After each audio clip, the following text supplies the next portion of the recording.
कल्पना करा आपण वर्षभर एखादी नवीन भाषा शिकतोय.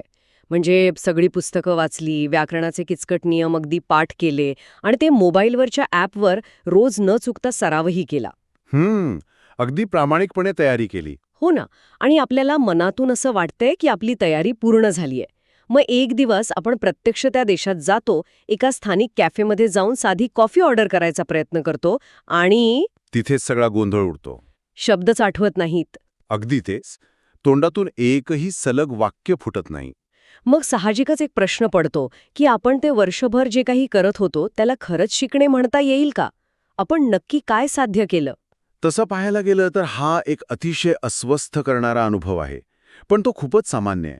आपण माहिती तर भरपूर गोळा करतो, पण खऱ्या अर्थाने एखादे कौशल्य आपण आत्मसात केले आहे की नाही हे ठरवायचं कसं? बरोबर.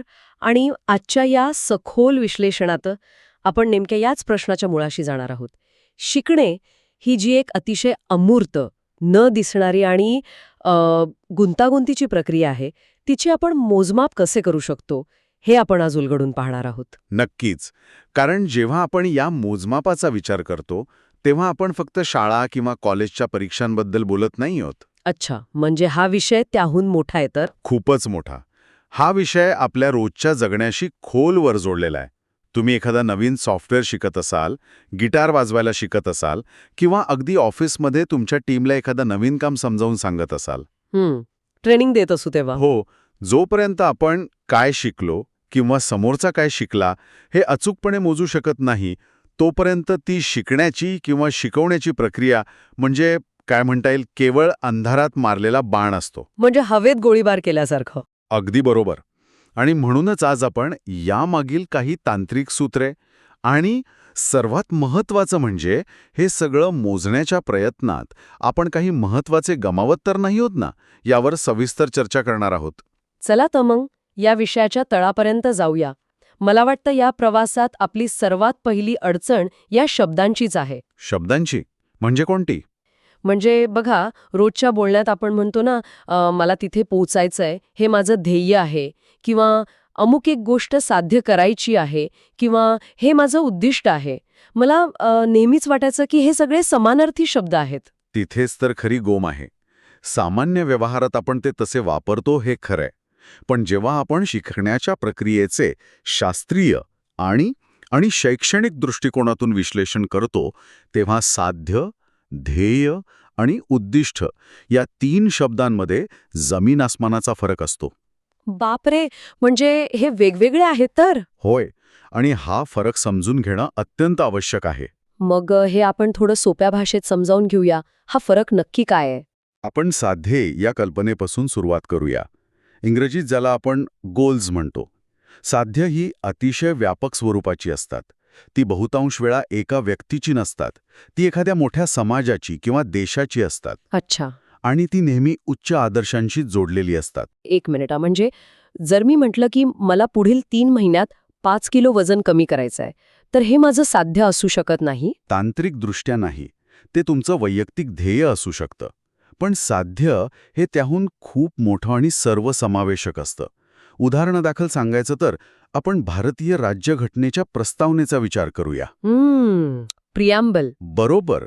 आपल्या राज्यघटनेने नागरिकांसाठी काही प्राथमिक साध्य निश्चित केली आहेत, जसे की न्याय, स्वातंत्र्य, समता आणि बंधुता. अरे वा, हे खूपच मोठं कॅनव्हास आहे. हो ना. आता तुम्हीच विचार करा. ही अशी साध्य आहेत जी एका वर्षात, एका दशकात किंवा कदाचित एका शतकातही पूर्ण होत नाहीत. ती एक निरंतर चालणारी दिशा आहे, ज्याकडे संपूर्ण समाज वाटचाल करत असतो. म्हणजे साध्य ही आकाशातल्या ध्रुवताऱ्यासारखी आहेत, तर ती तुम्हाला दिशा दाखवतात, पण तुम्ही तिथे लगेच पोचू शकत नाही. अगदी चपखल उपमा दिलीत तुम्ही. मग जर साध्य इतकं मोठं असेल, तर आपण ज्याला ध्येय किंवा एम म्हणतो ते नक्की काय असतं? ध्येय हे साध्यापेक्षा थोडं अधिक स्पष्ट आणि मर्यादित असतं. हे मुख्यत्वे एका शिक्षकाचा, मार्गदर्शकाचा किंवा प्रशासकाच्या दृष्टिकोनातून मांडलेले असतं. इथे शिक्षणशास्त्रात एक थोडा जड वाटणारा शब्द वापरला जातो, अंतर्भरण विधाने. थांबा.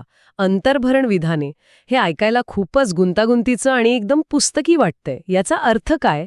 हो, शब्द थोडा कठीण आहे, पण त्याचा अर्थ समजायला सोपा आहे. अंतर्भरण म्हणजे आत भरणे किंवा विद्यार्थ्याच्या मनात रुजवणे. अच्छा, म्हणजे इन्स्टिल करणे. अगदी बरोबर. अशी विधाने जी विद्यार्थ्याच्या मनात एखादी गोष्ट रुजवण्याचं ध्येय ठेवतात, त्यांना अंतर्भरण विधाने म्हणतात. उदाहरणार्थ, विद्यार्थ्यांमध्ये विज्ञानाची आवड निर्माण करणे किंवा त्यांचा आत्मविश्वास वाढवणे, हे एका शिक्षकाचं ध्येय असू शकतं. ओके, आता माझ्या डोक्यात प्रकाश पडला. पण पण तरीही मला इथे एक अडचण जाणवतीये. कोणती अडचण? विद्यार्थ्यामध्ये विज्ञानाची आवड निर्माण झाली की नाही, हे एखादा शिक्षक मोजणार कसं? म्हणजे आत्मविश्वास वाढला, हे मोजण्यासाठी काही वजन काढा थोडीच असतो. अगदी बरोबर मुद्द्यावर आलात तुम्ही. आणि म्हणूनच आपल्याला तिसऱ्या आणि सर्वात महत्त्वाच्या पायरीची गरज भासते, जिला आपण उद्दिष्टे म्हणतो. ऑब्जेक्टिव्स. होय. आणि त्यातही विशेषतः कृती उद्दिष्टे, ज्याला इंग्रजीत फंक्शनल ऑब्जेक्टिव्ज म्हटलं जातं. उद्दिष्ट हे असं विधान असतं जे स्पष्टपणे सांगतं की शिकण्याची प्रक्रिया पूर्ण झाल्यावर विद्यार्थ्याच्या बाह्य वर्तनात नक्की कोणता बदल झालेला दिसेल, तो नक्की काय करू शकेल. हे आपण एका उदाहरणाने जोडून पाहूया का? म्हणजे जर आपण मगाशी राज्यघटनेचं उदाहरण घेतलं, नक्की सांगा. तर उत्तम आणि जबाबदार नागरिक बनणे हे आपलं मोठं साध्य झालं. बरं. मग एखाद्या व्यक्तीला रहदारीचे नियम पाळण्याची सवय लावणे हे कदाचित प्रशासनाचं ध्येय असू शकतं. अगदी अचूक. आणि मग याचं कृती उद्दिष्ट काय असेल बरं? जेव्हा रस्त्यावर लाल दिवा लागतो बरं. तेव्हा गाडी पूर्णपणे थांबवणे. बरं. कारण लाल दिवा लागल्यावर गाडी थांबवली की नाही हे मी माझ्या डोळ्यांनी पाहू शकते. यात कोणतीही संदिग्धता नाहीये. बरोबर. आणि इथे सर्वात रंजक गोष्ट अशी आहे की ही जी पाहता येण्याची किंवा निरीक्षण करता येण्याची अट आहे ना, हाच या संपूर्ण चर्चेचा गाभा आहे. म्हणजे जोपर्यंत दिसत नाही तोपर्यंत मोजता येत नाही. अगदी तेच. यालाच मानसशास्त्र आणि शिक्षणशास्त्रामध्ये वर्तनवादी प्रतिमान किंवा बिहेवियरिस्ट मॉडेल म्हटलं जातं. या विचारधारेनुसार अध्ययन किंवा शिकणे हे तेव्हाच पूर्ण झालेलं मानलं जातं जेव्हा त्यातून निर्माण होणारं वर्तन हे निरीक्षण आणि मापन करण्यायोग्य असतं. बापरे, हे थोडं कडकच वाटतंय. हो, थोडं कठोर आहे. जर तुमच्या शिकण्यातून निर्माण होणारं वर्तन मला बाहेरून दिसलं नाही किंवा मोजता आलं नाही, तर तुम्ही खऱ्या अर्थाने काहीही शिकला नाहीत, असा हा अतिशय स्पष्ट विचार आहे. तर या सगळ्याचा नेमका अर्थ काय? हे वर्तनवादी प्रतिमान मला थोडं टोकाचं वाटतंय. पण एक गोष्ट नक्की मान्य करावी लागेल की जर आपल्याला कोणतेही परिणाम हवे असतील तर हे मोजमाप गरजेचं आहे. नक्कीच गरजेचं आहे. पण मग इथे पुढचा प्रश्न असा निर्माण होतो की समजा मी ऑफिसमध्ये माझ्या टीमसाठी एखादा नवीन कोर्स डिझाईन करतेय, तर ही मोजता येणारी उद्दिष्टे कागदावर लिहायची कशी? यासाठी काही ठराविक पद्धत किंवा सूत्र वगैरे आहे का? नक्कीच आहे. जर आपल्याला उद्दिष्टे खरोखरच मोजायची असतील तर ती मांडण्याची एक अचूक पद्धत असली पाहिजे. आणि इथे आपण एका अतिशय महत्त्वाच्या सूत्राकडे वळतो. हे सूत्र आहे प अधिक व ब अधिक प्र. प अधिक व ब अधिक प्र. हे एखाद्या गणिताच्या सूत्रासारखं वाटतंय.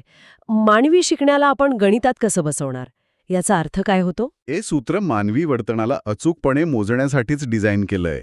यातील प म्हणजे परिस्थिती म्हणजे कंडिशन, व म्हणजे वर्तन बदल किंवा बिहेवियर चेंज, आणि प्र म्हणजे प्रमाण, ज्याला आपण स्टँडर्ड म्हणतो. अच्छा, परिस्थिती, वर्तन बदल आणि प्रमाण. होय.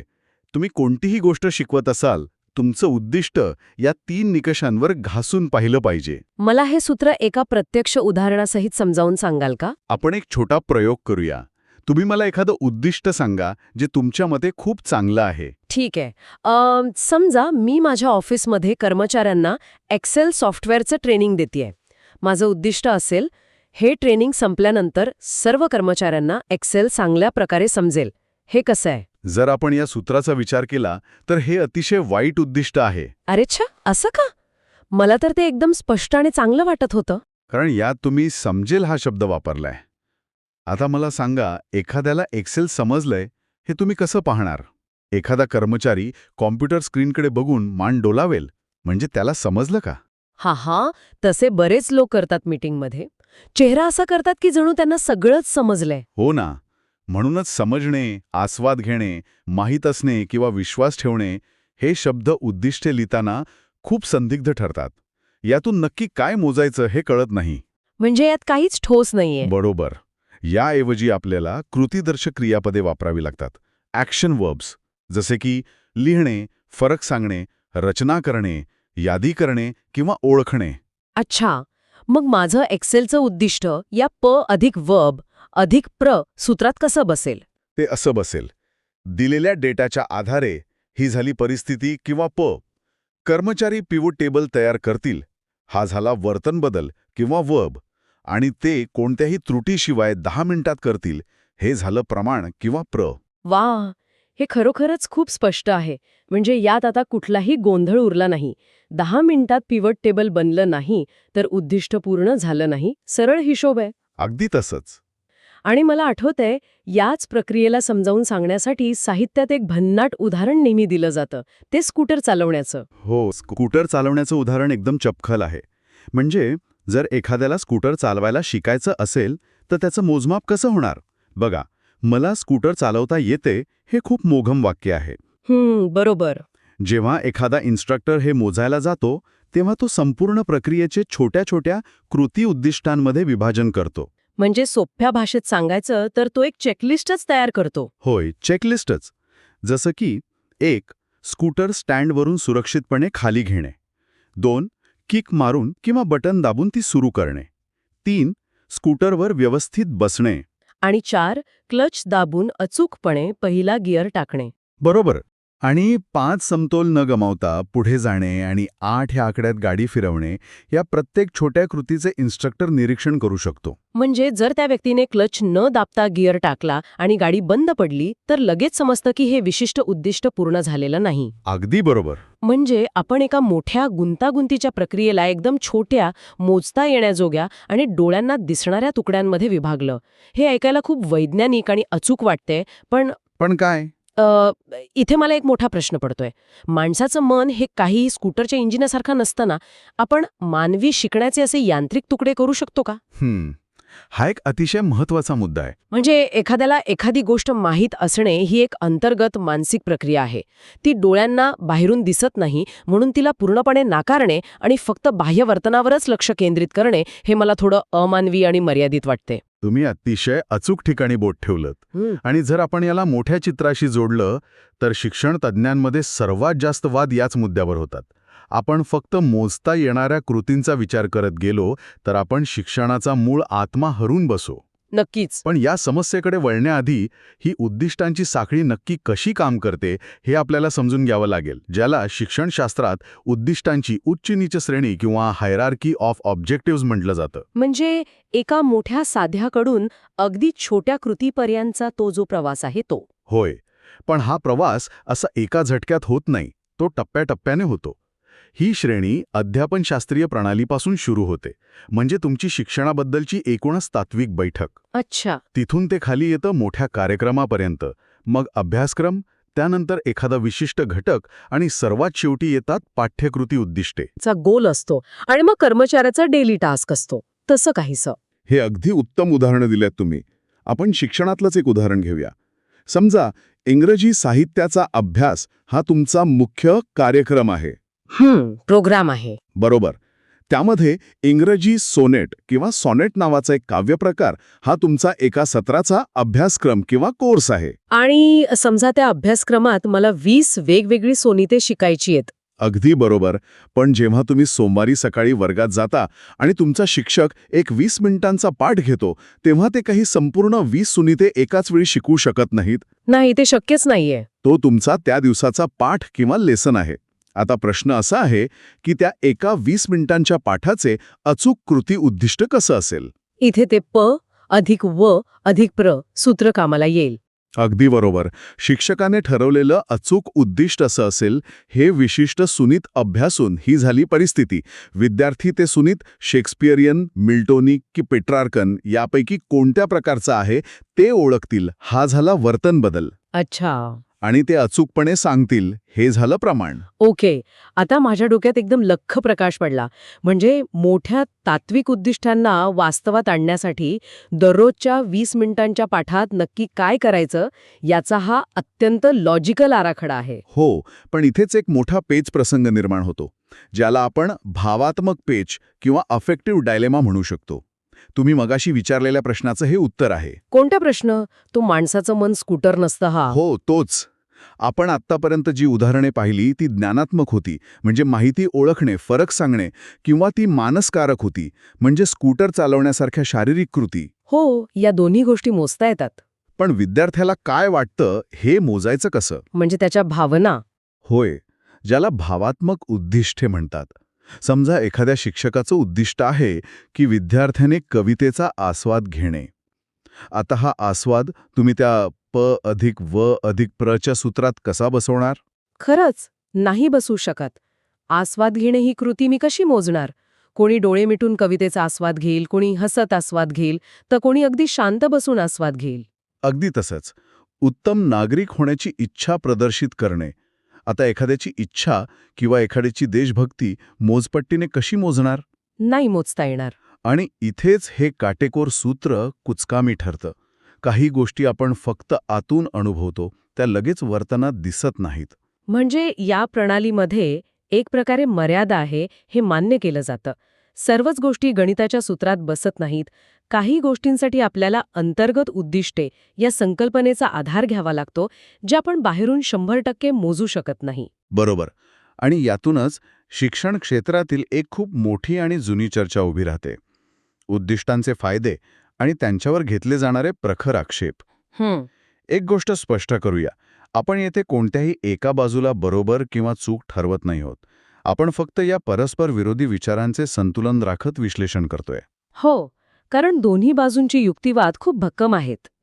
आपण आधी वर्तनवादी किंवा या काटेकोर मोजमापाच्या बाजूचे फायदे पाहूया. मला स्वतःला यातला सर्वात मोठा फायदा हा वाटतो की यामुळे तार्किक स्पष्टता येते. नक्कीच. मला काय शिकायचंय आणि तुम्हाला काय शिकवायचंय हे आपल्याला आधीच माहीत असतं. हवेत गोळीबार केल्यासारखं होत नाही. ही स्पष्टता मूल्यमापनासाठी म्हणजे परीक्षा घेण्यासाठी खूप महत्वाची असते. जर उद्दिष्टे आधीच ठरलेली असतील तर त्यानुसार प्रश्नपत्रिका काढणे सोपे जाते. पण मला यातला जो सर्वात महत्वाचा आणि मानवी फायदा वाटतो तो म्हणजे उपचारात्मक अनुदेशन. उपचारात्मक अनुदेशन म्हणजे रेमिडियल इन्स्ट्रक्शन. हे जरा सोप्या भाषेत समजावून सांगाल का? म्हणजे एखादा आजार झाल्यावर जसे डॉक्टर अचूक निदान करतात तसं काहीसं? अगदी तसंच. समजा तुम्ही एका शाळेत गणिताचे शिक्षक आहात. तुमचा एक विद्यार्थी परीक्षेत सतत नापास होतोय. जर तुमची उद्दिष्टे मोघम असतील तर तुम्ही फक्त म्हणाल, हा मुलगा गणितात कच्चा आहे. हो, जनरली असंच म्हटलं जातं. पण जर तुम्ही प अधिक व अधिक प्र नुसार अतिशय सूक्ष्म कृती उद्दिष्टे वापरली असतील तर तुम्हाला अचूक कळेल की तो नक्की कोणत्या पायरीवर अडखळतोय. अरे वा, म्हणजे त्याला बेरीज येते पण वजाबाकी करताना हातचा घेता येत नाहीये हे मला अचूकपणे शोधता येईल. होय. आणि मग तुम्ही त्याला पूर्ण गणित पुन्हा शिकवण्याऐवजी फक्त हातचा कसा घ्यायचा या एकाच कृतीवर लक्ष केंद्रित करून त्याच्याकडून सराव करून घेऊ शकता. ही चूक अचूक शोधण्याची आणि सुधारण्याची प्रक्रिया म्हणजेच उपचारात्मक अनुदेशन. याला नेहमी दोन बाजू असतात. मग लोक याला एवढा विरोध का करतात? आक्षेप घेणाऱ्या विचारवंतांचं नक्की काय म्हणणं आहे?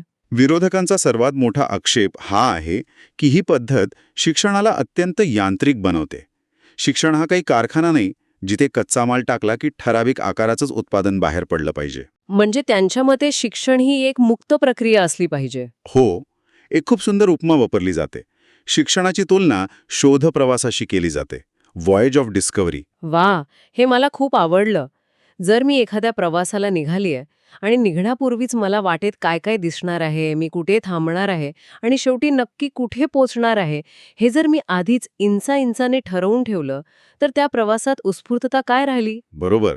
मग तो प्रवास न राहता एक टास्क होऊन जाईल. आणि त्याचा थेट परिणाम कशावर होतो माहितीये? माणसाच्या सर्जनशीलतेच्या विकासावर. क्रिएटिव्हिटीवर. हो. लोकशाही तत्वानुसार प्रत्येक व्यक्ती वेगळी असते. तिची विचार करण्याची आणि शिकण्याची पद्धत वेगळी असते. जर आपण सर्वांसाठी आधीच एकच इप्सित गोष्ट आणि एकच साचा निश्चित करून ठेवला तर आपण नवीन विचारांना आणि व्यक्तिविकासाला मारून टाकत आहोत. विशेषतः कला, साहित्य किंवा तत्वज्ञानासारख्या ज्ञानशाखांमध्ये. तिथे केवळ एकच बरोबर उत्तर नसतं. तिथे अनेक मार्ग उपलब्ध असतात आणि अनपेक्षित घटना घडू शकतात. नक्कीच. जर आपण फक्त मोजता काय येतं यावरच लक्ष केंद्रित केलं तर आपण काय मोजणे महत्वाचे आहे याकडे दुर्लक्ष करू शकतो. म्हणूनच आपल्याला एक समतोल दृष्टिकोन ठेवावा लागतो. संवादातील संदिग्धता टाळण्यासाठी आणि काही मूलभूत कौशल्य शिकवण्यासाठी प अधिक व अधिक प्र सारखी सूत्रे आपल्याला खूप मदत करतात. पण त्याच वेळी आपण हे विसरता कामा नये की शिक्षणाचा मूळ हेतू फक्त यांत्रिक कौशल्य विकसित करणे हा नसून एक विचार करणारी, सर्जनशील आणि संवेदनशील व्यक्ती घडवणे हा देखील आहे. या सखोल विश्लेषणाचा आपण एक थोडक्यात आढावा घेऊया. आपण सुरुवात केली साध्य, ध्येय आणि उद्दिष्टे यातील सूक्ष्म पण अतिशय महत्वाच्या फरकाने. आपण पाहिलं की साध्य ही व्यापक असतात, तर कृती उद्दिष्टे ही अगदी मायक्रो लेव्हलवर मोजता येणारी असतात. त्यानंतर आपण प अधिक व अधिक प्र हे सूत्र पाहिलं. एक्सेल आणि स्कूटरच्या उदाहरणावरून आपल्याला कृतीदर्शक क्रियापदांचं महत्त्व समजले. बरोबर. आणि त्यानंतर आपण भावात्मक उद्दिष्टे मोजण्यात येणाऱ्या अडचणी आणि त्यातून उद्भवणारा यांत्रिक विरुद्ध सर्जनशील असा मोठा वादही समतोलपणे समजून घेतला. हा खरोखरच माहितीने भरलेला आणि डोळे उघडणारा प्रवास होता. एखादी गोष्ट आपण शिकलो हे सिद्ध करणं वाटतं तितकं सोपं नाहीये. आणि आता या चर्चेच्या शेवटी जाता जाता एका अशा विचारावर आपण थांबूया जो कदाचित आपल्याला पुढच्या शिकण्याच्या प्रवासात थोडा वेगळा विचार करायला लावेल. नक्कीच. कोणता विचार? विचार करा, जेव्हा आपण एखादी नवीन गोष्ट शिकायला सुरुवात करतो, मग ती गिटार शिकणे असो, एखादी नवीन भाषा असो किंवा जीवनातील एखादा नवीन अनुभव असो, जर आपण सुरुवात करण्यापूर्वीच त्याचे अंतिम फळ काय असेल हे अगदी काटेकोरपणे आणि यांत्रिक पद्धतीने ठरवून ठेवलं, तर त्या प्रवासात अचानक सापडणाऱ्या आपल्याला माहीतच नसलेल्या नवीन ज्ञानाच्या खजिन्याला आपण मुक्त तर नाही होत ना. खूपच सखोल विचार आहे हा. हो ना. सगळं काही मोजता आलं पाहिजे या मोजता येणाऱ्या यशाच्या अट्टहासात आपण अनपेक्षित शोधांचा आणि फक्त शिकत असण्याचा निखळ आनंद तर गमावत नाही होत ना, यावर नक्की विचार करा.